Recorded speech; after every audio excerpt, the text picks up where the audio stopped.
Bwetwogerera ng'omulambo gwa Lawrence Kakooza ono nno nga yagudde mu nnyanja n'afa bwe yabadde agezaako okuba nti ataasa mutabani we babadde ku honeymoon amunange tegunaba kuba nti nno ogulabika oba guzuulwa naye nga bekikwatako bakola kyonna ekisoboka okulaba nti omulambo gwa Lawrence Kakooza baguzuula. ene Newspark channel katukusaba obeere nti nno osubscribinga ku YouTube channel yaffe nyiga akadeka notification video eno giwe like kwassa n'okulekawo bakabwawo mu comment section. Mangi getukuleetedde olunaku olwaleero. Okufa kw'omugagga Kakooza tekunaba kuba nti n'okutegeerekeka bulungi naye nga munnange ababaddewo bo bategeezezza nti Kakooza yabadde agezaako okutaasa mutabani we eyabadde abidde.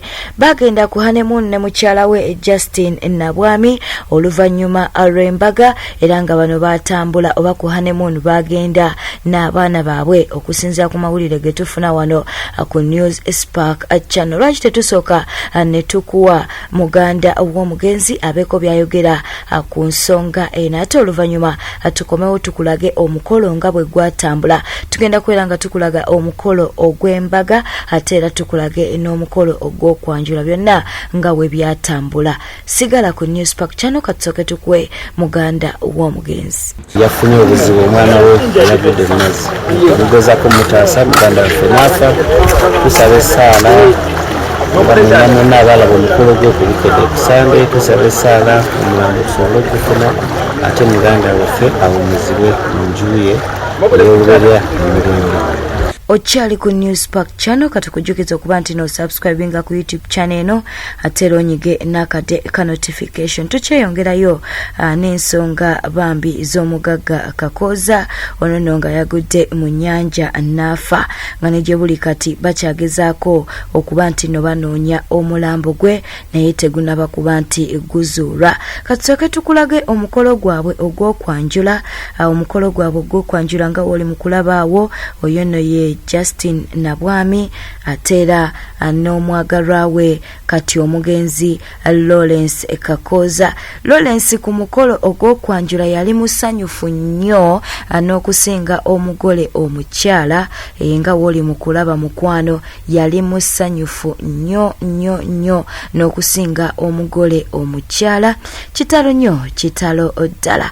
Lawrence nga omanyi nti nno embaga yakola ya kawumbi kalamba ate era n'okwanjula yakuteekamu ssente ebintu baleetera ddala nga woli mu kubiraba awo mukwano gwange omulungi byebyo ebintu bye yasobola okutwala mu bazadde ba mukyala we Justin Nabwami era buli muntu yali musanyufu.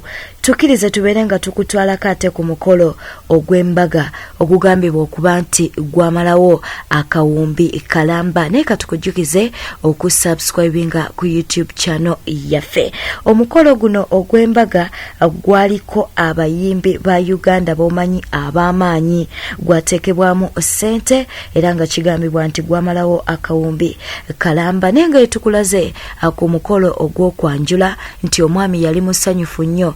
Kirabika nti mwami Kakooza ye abadde nga musanyufu buli kiseera era ne ku mukolo guno ogw'embaga omwami Kakooza kati omugenzi yali musanyufu yatema dansi era n'okusinga omugole omukyala ye nga ye yali musanyufu ku mukolo guno n'okusinga omukyala gwe baali bakuba embaga. Bwe bityo nno bwe biri omukolo gwegwo nga we tuli mu kuba nti nno tugukulaga gwateekebwamu ssente wabula we tuleetedde amawulire gano nga omwami ono eyakola omukolo guno ogwamenya ebitooke munnange ssaawa zino n'omulambo gwe tegunaba kuba nti nno guzuulwa naye nga bekikwatako bakola kyonna ekisoboka okulaba nti nno bambi ono omulambo gwe bagufuna ate bisobole okuziikibwa. Bwe bityo nno webiri akatubeere nga tukuwa ku bayimbi abaasanyusa abantu abaali ku mbaga. Mu bayimbi abaasanyusa kwaliko Eddie Kenzo, twagala tubeere nga tumukulaga oyo ye Eddie Kenzo, n'abayimbi abalala nga tugenda okujja nga tubakulaga munnange be baasanyusa abagenyi abaali ku mbaga abayitibwa ku mbaga eno. Wabula ekyewuunyisa omwami ono yasalawo omukolo guno okuguteeka ku kyalo gye bamuzaala gye yagukolera. Bwe bityo nno webiri katwongere okuba nti no tukuwa omukolo guno oyongere okugunyumirwa, naye ng'amawulire gannaku omwami ono bambi yafudde. Bwe gutyo omukolo bwe gwatambula katwongere okuba nti no tusaasirako kw'ossa n'okusabira omukyalo ono nabwami kw'ossa n'ab'eŋŋanda z'omugenzi abambi Mukama ayongere okuba nti no abagumya.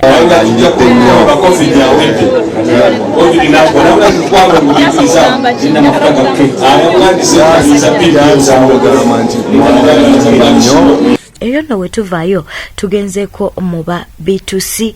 Ajjukira nti olunaku olwaleero bayina concert, wabula nga concert eno amunanga ate ku lunaku lwe lumu kuliko ne Juliana Kanyomoozi. Okitegedde nno mukwano, naye amawulire ge tufuna no ku News Spark channel kirabika nga aba B2C tiketi zaabwe munnange zaaweddewo, era nga bibanga bituufu bambi bano bandibanga bagenda kukikuba.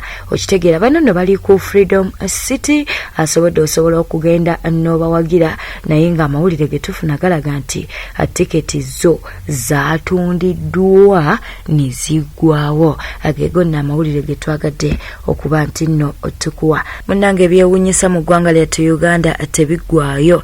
Ate Ssenkulu wa Uganda Airlines Jennifer Bamutulaki ate tayongedde okuba nti no awuniikiriza ababaka abatula ku kakiiko akalondoola ebitongole bya gavumenti. Olwo nno tuba twogera ku kakiiko aka Kosase. Munnange avuddeyo n'ategeeza nti kasookedde amaliriza diguri ye mu mwaka gwa 1994 e Makerere.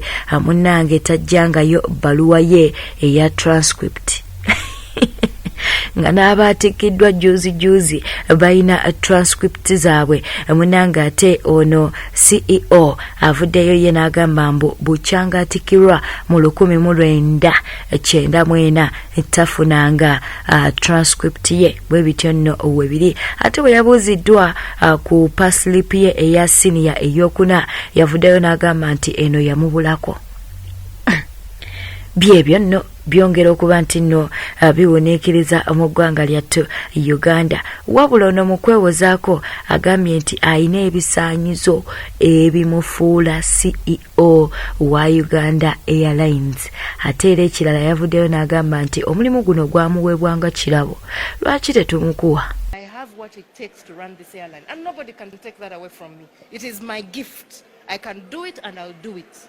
Not alone, by the way, because I work with a team. And that team in there, combined, we have close to 100 years of experience together.